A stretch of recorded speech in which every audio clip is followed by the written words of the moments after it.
여러분 안녕하십니까? 정성태 교수입니다. 한 주간 잘 보내셨는지요?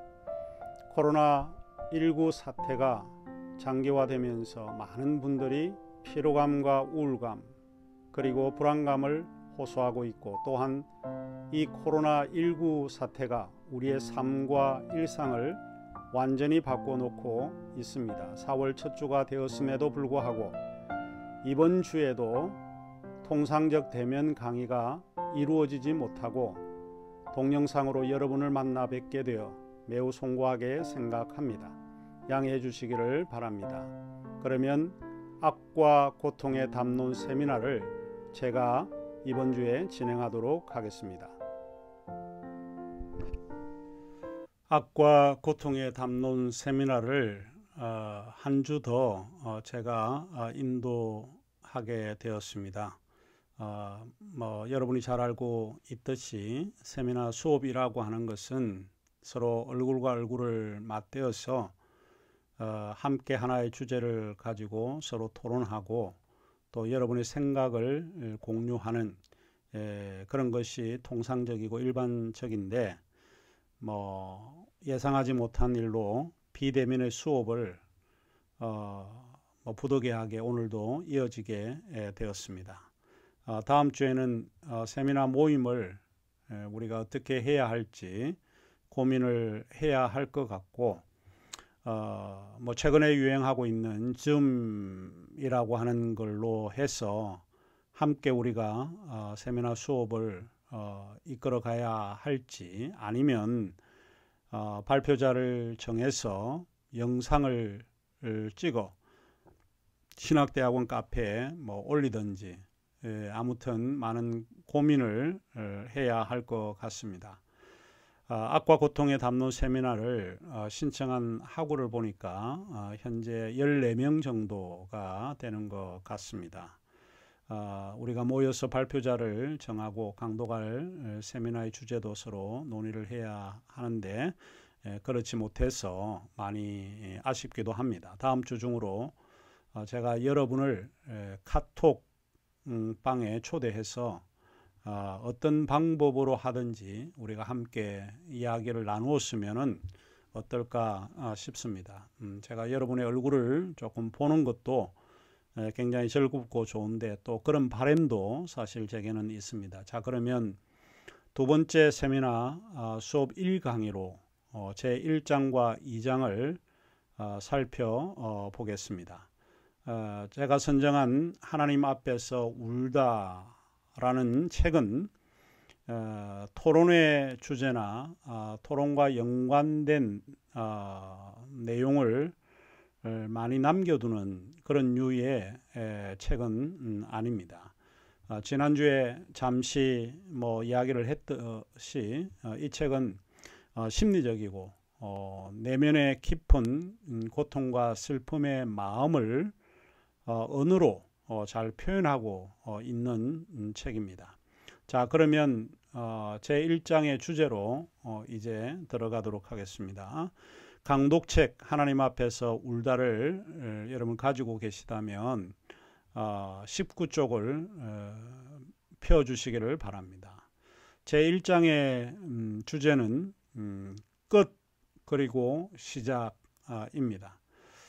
사실 1장의 제목을 보게 되면 많은 것을 생각하게 합니다. 끝 그리고 시작. 우리가 보통 어떤 주제를 정하게 되면 거꾸로 하는 경우가 굉장히 많아요. 시작 그리고 끝. 우리 기독교적인 표현을 쓴다면 알파와 오메가, 시작과 끝으로 이렇게 이야기를 하는 거죠. 태초, 그 다음에 마지막 종말, 이렇게 하는데 이분은 끝 그리고 시작입니다. 아주 작가의 어떤 그 생각도 많이 포함이 되어 있는 듯한 그런 생각을 하게 됩니다. 자, 그것은 평범한 일상이 끝나거나 또 아름다운 순간이나 행복이 먼저 끝난다는 거예요. 그리고 이제는 고통과 슬픔이 시작할 수밖에 없다라고 하는 것을 암시합니다. 우리의 일상의 그 평범한 생각과는 반대이죠. 우선 이 장에서는 시처는 비극적인 교통사고로 인한 상실이 어떻게 시작이 되었는지를 적고 있습니다. 비단 상실의 경험은 비극적인 교통사고뿐만이 아니라 사랑하는 사람의 죽음이나 또 사랑하는 사람과의 헤어짐, 그리고 자연재해, 범죄 피해 등을 겪음으로써 한때 우리가 소유했던 것이나 우리가 행복했던 일상이 파괴되거나 박탈된 상태를 뜻합니다. 이로 인해 우울증이라 과거에 대한 후회 등 여러 다양한 형태의 아픔과 고통이 밀려오게 됩니다. 비록 개인적인 경험이 훌륭한 교훈을 때로는 우리에게 제공해 주기는 하지만 너무 끔찍하고 비극적인 일을 경험하게 되면 그것은 누구나 견디기 어렵게 만드는 하나의 거대한 장애물로 남게 하는 것 같습니다. 1장에서 저자인 제럴드 시처는 자신이 개인적으로 경험한 끔찍한 상실의 시작을 이야기를 합니다. 시처가 겪었던 상실은 마치 거대한 댐이 붕괴되는 것과 같은 경험이라고 그는 말하고 있습니다. 지난주에 읽었던 내용이지만 19쪽을 찾아서 다 같이 읽으면 좋겠습니다.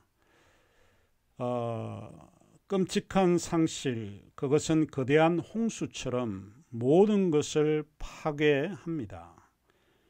무자비하고 가차없으며 통제 불가능인데다 몸과 마음과 정신을 잔인하게 망가뜨립니다.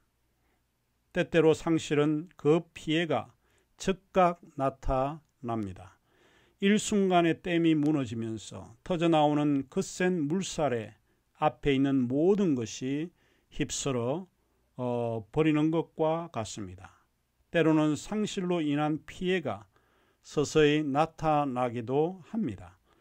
비가 며칠 동안 쉬지 않고 내리는 동안 강물이 조금씩 불다가 둑을 넘어서 마을 전체를 송두리째 삼켜버린 것과 같습니다.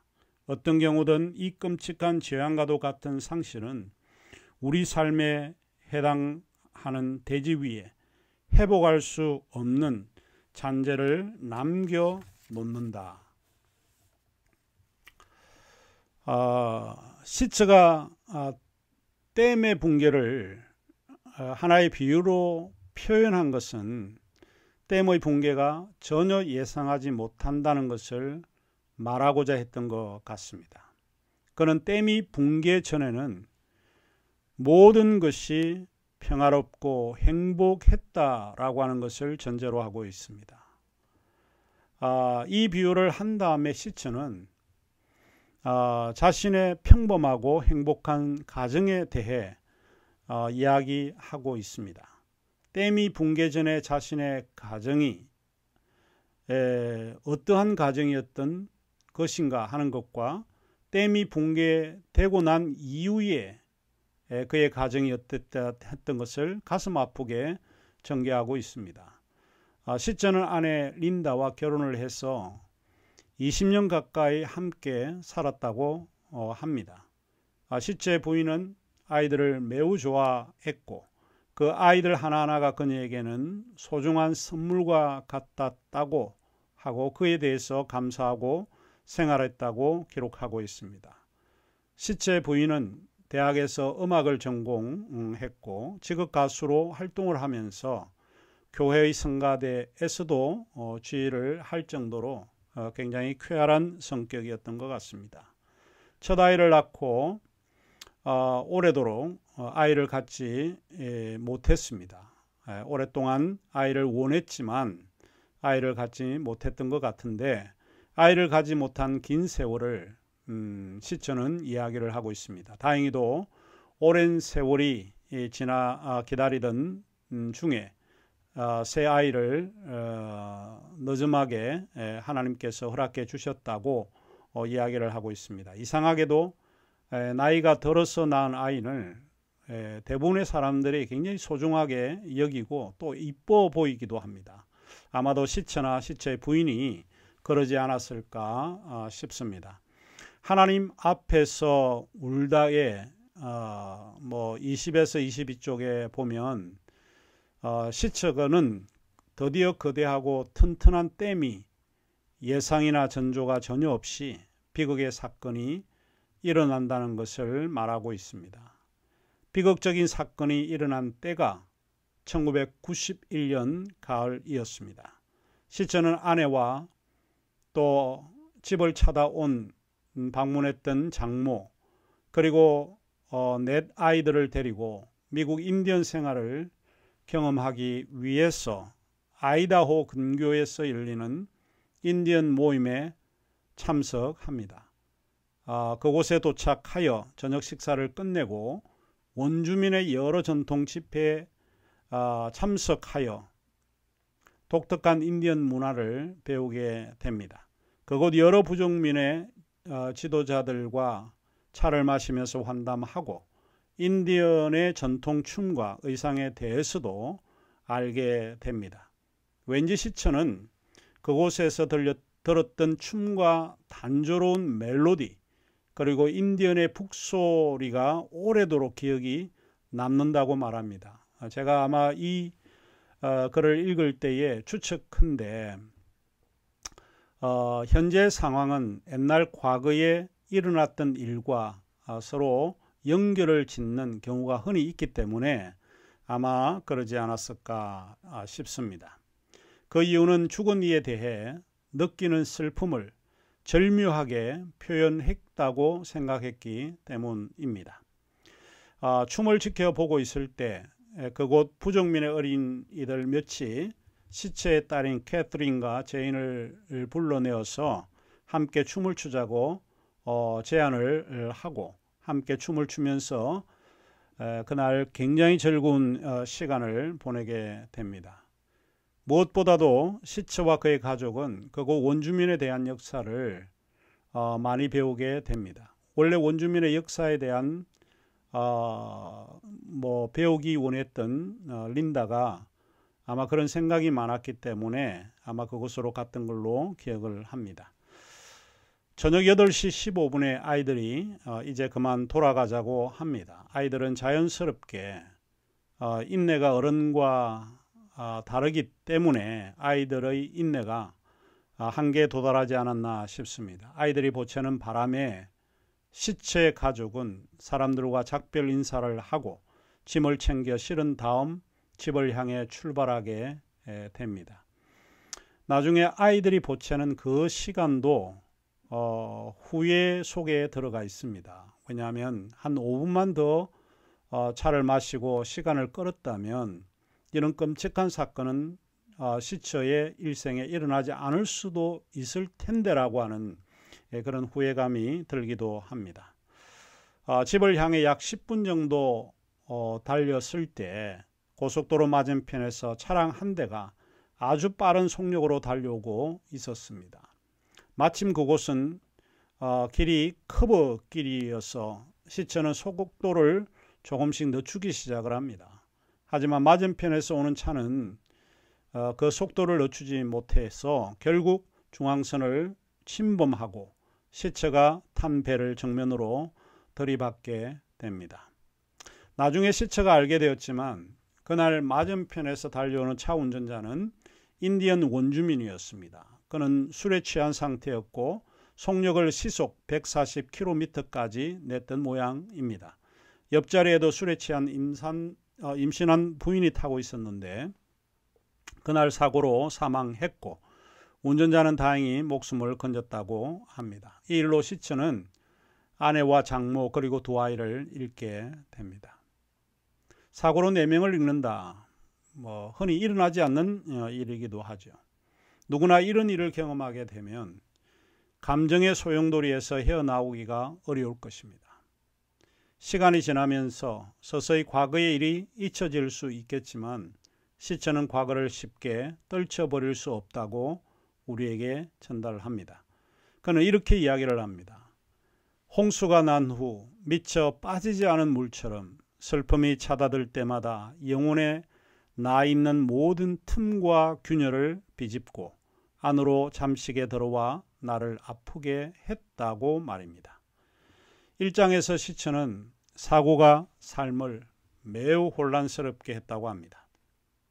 시체는 점차 모든 것이 붕괴될지도 모른다는 삶의 불안감을 감지하고 있었고, 심신은 지친 대로 지칠 대로 그런 상태에서 밤마다 의자에 앉아 새벽을 맞이하는 일이 많아지고, 그리고 살아있다는 것 자체가 하나의 행복이 아니라 형벌로 여겨졌다고 합니다. 그는 밤새 울며 지냈던 날들을 세워보기도 했는데 무려 40일을 그렇게 지냈다고 합니다. 시체는 1장을 마무리하면서 26쪽에서 자신의 이야기를 끝을 맺고 있습니다.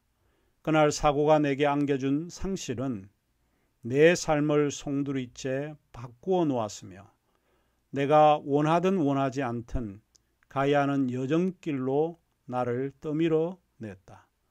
나는 무거움과 끔찍한 도전을 함께 견뎌내야 했다. 내 삶은 시험대 위에 놓였다. 내 인생의 1막이 끝나고 전혀 다른, 그러면서도 가장 힘든 두 번째 막이 오르려 하고 있었다. 응급 차량이 병원에 도착했을 때 나는 차에서 내리는 것과 동시에 완전히 새로운 세계에 발을 들여놓았다. 책 제목이 이제 가르쳐주는 것이 이것이죠. 끝이 나고 이제 새로운 삶이 시작이 됩니다. 그가 예측하는 새로운 삶은 밝은 삶이 아니라 어두운 삶의 시작이라고 하는 것을 보여줍니다. 이 사고가 심연을 향해 곧장 돌진한 것과 같음을 이야기하면서 시체는 1장을 마무리하고 있습니다. 자, 그러면 우리가 이제 2장으로 넘어가도록 하겠습니다. 우리가 가지고 있는 교재 27쪽에서 37쪽에 나와 있습니다. 2장의 제목은 상실을 비교할 수 있는가 입니다. 물론 답은 비교할 수 없다입니다. 참 아이러니하게도 시체는 2장을 시작하면서 심리학자 칼 융의 글을 간단히 인용하고 있다는 것입니다. 칼 융은 이렇게 이야기를 합니다. 결국 모든 어려움을 제거할 수 있는 치료법은 존재하지 않는다는 것이 확실하다. 인간에게는 어려움이 있어야 한다. 그게 인간 건강에도 좋기 때문이다. 제가 칼 융의 이 글을 조금 읽어보면 매우 아이러니한 표현이 아닐까 싶습니다. 이 글이 아이러니라 한 표현이라고 한 것은 어려움이 우리에게 도움이 된다고 칼 융은 보았지만 사실 그건 당사자가 아닐 때에 칼 융처럼 말할 수 있지 않을까 싶습니다. 자, 그러면 우선 시체는 2장에서 우리는 누구나 예외 없이 상실을 겪는다고 언급하고 있습니다. 그리고 그것 때문에 고통을 경험한다고 말합니다. 이유는 간명한데 살아있다는 것이 곧 상실로 고통을 당한다는 의미이기 때문입니다. 이 장에서 매우 철학적인 생각이 드는 대목이기도 합니다. 그것은 살아있다는 것의 의미이기 때문에 그렇습니다. 우리가 살아있다는 것은 무엇을 의미합니까? 우리는 종종 그런 생각을 많이 해죠. 내가 살아있다는 것의 의미는 도대체 무엇일까? 시체는 한마디로 살아있다는 것을 변화한다는 의미로 이해하고 받아들입니다. 살아있기 때문에 삶이 변한다는 것입니다. 일반적으로 우리는 친숙한 과거와 기대되는 미래 사이에서 양편의 다리를 걸치고 살아갑니다. 하지만 시체는 자신이 경험한 과거는 미래의 어떠한 기대감을 갖지 못하는 종류의 상실들이 있다고 우리 교과서 28쪽에 언급하고 있습니다. 제가 읽어드리면 다음과 같습니다. 우리 모두의 삶 속에서 불가피하게 일어나지만 그렇게 자주 있지도 않고 미리 예측할 수도 없다. 이런 종류의 상실은 결과보다 파괴적이다. 그리고 되돌릴 수도 없다. 가령 불치의 질병, 불구, 이혼, 강간, 정서적인 학대, 신체 및 성적인 학대, 오랜 실직, 회복할 수 없는 실망, 정신질환, 그리고 최종적으로는 죽음에 이르기까지 여러 가지 모습을 갖추고 있다. 보통 일어날 수 있고 자연적이며 회복 가능한 상실을 갈비뼈 골절로 얘기할 수 있다면, 재앙처럼 끔찍한 상실은 신체 일부를 절단하는 것으로 비유할 수 있다. 그때 나타나는 결과는 영구적이다. 충격을 예상하기 힘들고 결과물이 누적된다. 우리는 하루하루를 새로 맞이할 때마다 낯설고도 파괴적인 상실과 마주친다. 그런 상실이 일어날 때 우리 삶은 완전히 새로운 상황을 맞이한다. 시체는 상실은 실제로 비교할 수 없다고 단언합니다. 상실은 어느 것이든 공유한 면면이 있어서 그 고통 역시 특별할 수밖에 없다는 것입니다. 이 장에서 시체는 상실을 심리적으로 생각하고 사람에게 해롭고 나쁘다는 것입니다. 하지만 그는 상실이란 나쁜 것은 분명해도 모든 경우에 또 모든 사람에게 서로 다를 수 있다고 이야기합니다.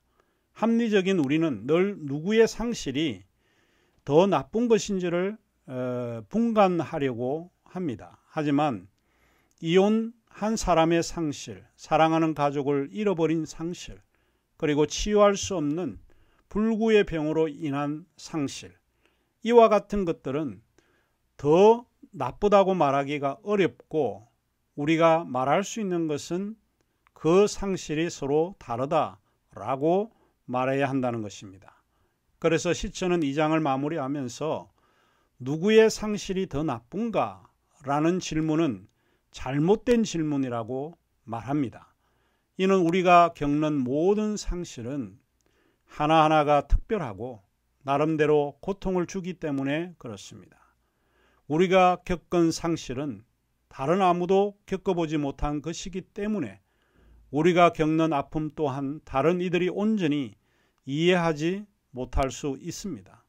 그럼에도 불구하고 우리는 쉽게 다른 사람의 아픔이나 슬픔에 대해 이야기하기를 좋아합니다.